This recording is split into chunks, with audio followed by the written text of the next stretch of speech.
This is what the list will look like once you open it.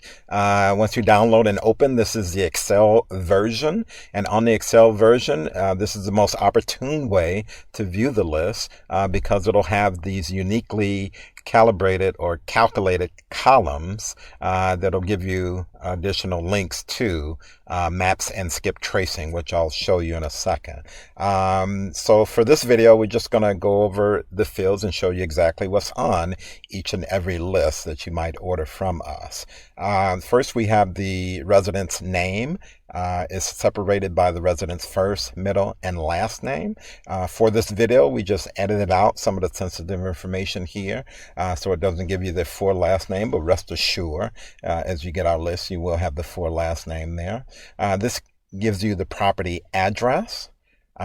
This next field is giving the unit number. If it happens to be a condo or a townhouse, those are some of the reasons where the post office might designate it as a unit number. And of course, as you order the list, you can identify whether or not you want to receive records with the unit number on it. The property of the city, the state, the zip code, and the county. These next fields identify property information about that particular address, whether or not it's a multi-unit building, just a simple yes or no indicator, if that's a multiple unit building. The approximate age of the building, pretty self-explanatory, from 45 to 54 years. This one's from 25 to 34 years. The number of years that the resident has lived at this building, less than a year. This one here, 4 years. This one here has been living there for 16 to 19 years. The dwelling type, single family dwelling unit or multiple family dwelling unit. This one here is a multiple family dwelling unit. It has 2 to 4 units. This one here has 2 to 4 units, and this one here has 5 to 9. Resident type. So for the resident that's listed over here, this tells us whether or not the resident is a homeowner, a probable homeowner, a renter, or a probable renter. The property type, this lets us know that it's a residential property or an apartment. Okay. The median home value for this particular address. So row number 4 here has a median value of between $150,000 to $199,000. Here's one on line number 10. Has a median home value of between $350,000 and $499,000. This field here we call old phone number. The reason we call it old phone number is because usually it's an outdated phone number. I mean, phone numbers change from time to time, but nonetheless, at one point for this address or for this residence, there was that phone number, and of course there'll be a full phone number there, but we encourage you to use the skip tracing, and we'll show you free skip tracing that we have included as links on this particular spreadsheet and any sheet that you get from us to ensure that we get the latest and greatest phone numbers. Residential type. Whether or not this is a residential property, yes, if it is, and here's one that's no, meaning that it's not a residential property. So it's probably a commercial property or an industrial property. Now we go to the links. These links are uniquely programmed for each address on the list. So the first is maps. So what we're doing here with Google Maps is we're pulling up links to the photographs, this Google Streets, that's what it's called. I'm sorry. Google Streets, Google Maps Streets. Those are the photographs that are on Google. And usually it's the most recent photograph. I want to say within, I don't know, usually within a year or more, but usually not more than 2 years old. So it's a quite recent photograph that we found. We're wholesalers as well, and we find that the photographs are very, very helpful. So let's talk about this. Let's just go to this item here, and we'll click that, and it's going to automatically open the Google Maps.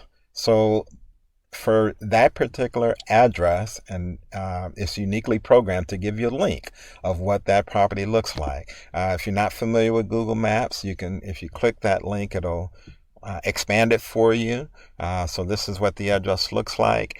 And what's beyond the scope of this video, there's neat things you can do about looking around the neighborhood and virtually driving up and down the street. Okay, that's beyond the scope of this video, but nonetheless, that link gets you in to that particular point on the sheet. Let's go back and do that one.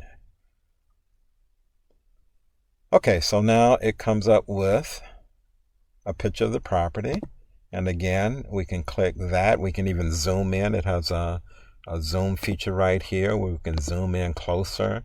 We can move around, and again, with the toggles that Google Maps have, we can spin around and look at different parts of the neighborhood, and we can virtually drive up and down the street on any of these. Okay, so that's the Google Maps feature.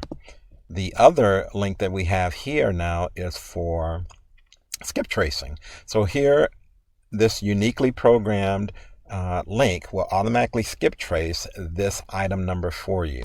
So if I click address, it's going to automatically take us to a website. The site happens to be True People Search, and being that it's uniquely coded, you don't have to type in the address of the property. It's automatically keyed in for you just by the way the link is programmed. So it'll bring up the residence for that particular address, and we can scroll up and down the list to see what residents are showing up here. And for everyone that we want to do the skip trace on, we just view details. And for that individual, it gives us the skip trace information that we routinely look for as real estate investors or anyone that has an interest in skip tracing this property. So there's phone numbers here. You can scroll down. This site gives you possible relatives, possible associates, and it usually gives email addresses, but for that particular record, it doesn't look like there's email addresses there. And we'll skip one more before we exit this video. This time we're going to skip by name. So again, it uniquely takes the name off the list and skip traces by that name. Okay, and once that name comes up, you can again view details, and there's your instant skip tracing. So your most recent telephone numbers are going to be more reliable as you go through this skip tracing exercise than trying to contact with the phone number that we have here referenced as an old phone number. But there are rare occasions where the phone number doesn't change. Someone keeps their numbers for 5, 10, 15 years. In that case, the old phone number will be a good field. All right, so that completes this video. Again, if you have any questions, don't hesitate to visit our website, vacantadresses.com. We also have other services. We can do full skip tracing where we do all of this automatically for you. It is at a very affordable price. And if you have your own list that you'd like us to check to see if the properties are vacant, you can upload the list, and we'll check up to 10,000 records for you and return those records with a flag to tell you yes or no whether or not the property is vacant. All right, appreciate it. Thanks for listening. Have a good day.